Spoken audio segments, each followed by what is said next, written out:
एक बार फिर राजा विक्रमादित्य बेताल को पेड़ से उतारकर कंधे पर लादकर योगी की ओर बढ़ने लगता है।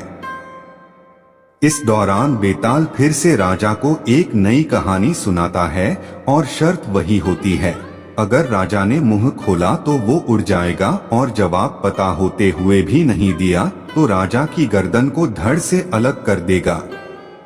बेताल राजा को सुनाता है। बहुत साल पहले अयोध्या नगरी में वीरकेतु नाम का एक राजा राज करता था। उसी राज्य में एक साहूकार भी रहता था। धनी साहूकार का नाम था रत्नदत्त। उसकी एक ही सुंदर सी बेटी थी रत्नावती। रत्नावती के लिए कई रिश्ते आए, लेकिन उसने किसी से भी शादी करने के लिए हाँ नहीं की। इस वजह से उसके पिता काफी परेशान थे। रत्नावती को सिर्फ सुंदर और धनवान नहीं बल्कि बुद्धिमान और बलवान वर चाहिए था। एक और रत्नावती के पिता अपनी बेटी से परेशान थे। दूसरी ओर नगर में चोरी शुरू होने लगी थी, जिस वजह से रत्नदत्त को हर समय यह डर सताता था कि कहीं उसके घर से चोर सारा धन न लेकर चला जाए। इसी बीच रत्नावती की मुलाकात उस चोर से हो जाती है। रत्नावती को लोगों के घरों से फल तोड़कर खाने में बड़ा आनंद आता था। वह चोर रत्नावती को आम चुराना सिखाता है। वह लड़की उससे बहुत प्रभावित होती है और रोज उससे मिलने लगती है। वक्त के साथ साथ उसे चोर से प्यार हो जाता है। इधर चोर रोज रत्नावती से मिलने के बाद चोरी करने के लिए निकल जाता था।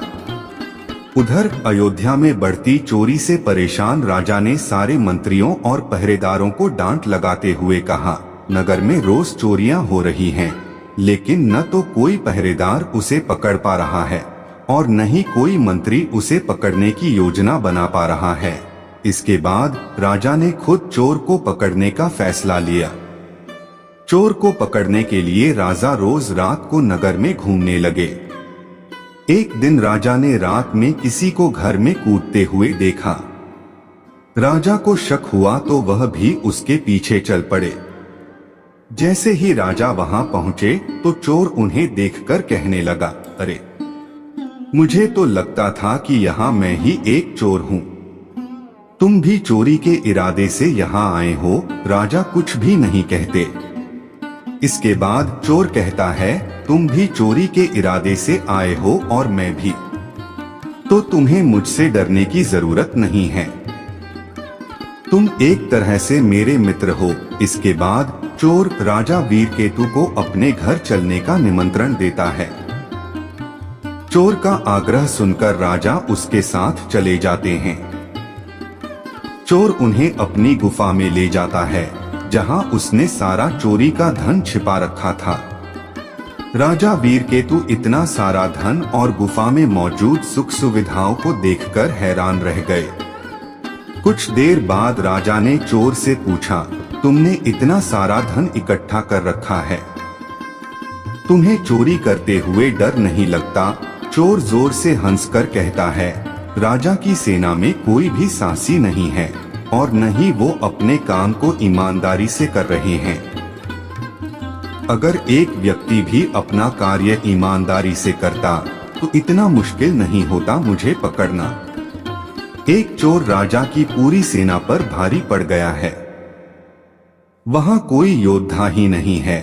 यह सुनते ही राजा ने अपनी तलवार निकाली और चोर से युद्ध करके उसे अपना बंदी बना लिया।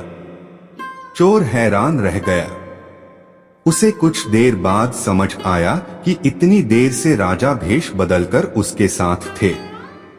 राजा वीरकेतु उसे अपने साथ राजमहल ले जाते हैं और फांसी पर चढ़ाने की सजा सुना देते हैं।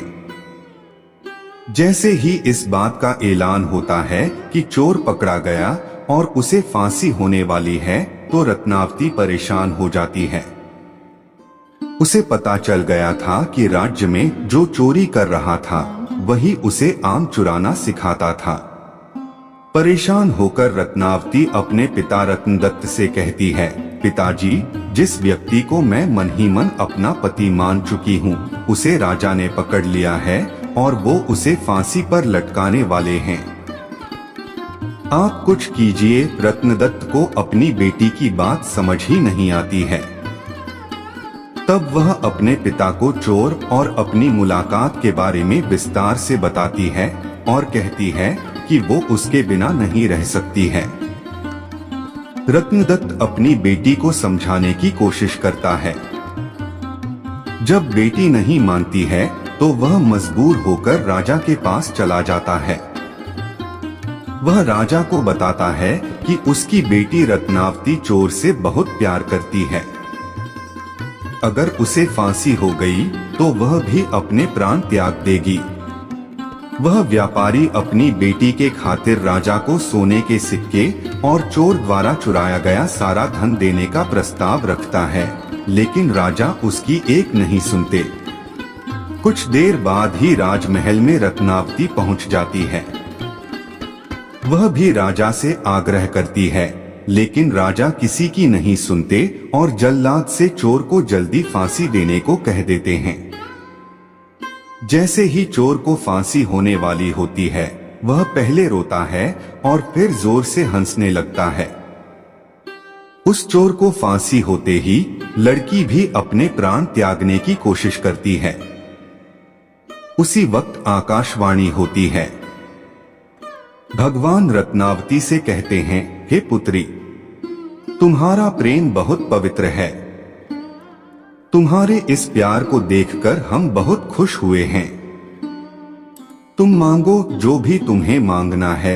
यह सुनकर रत्नावती कहती है, मेरे पिता का कोई बेटा नहीं, आप उन्हें आशीर्वाद दें कि उनके 100 पुत्र हो जाएं।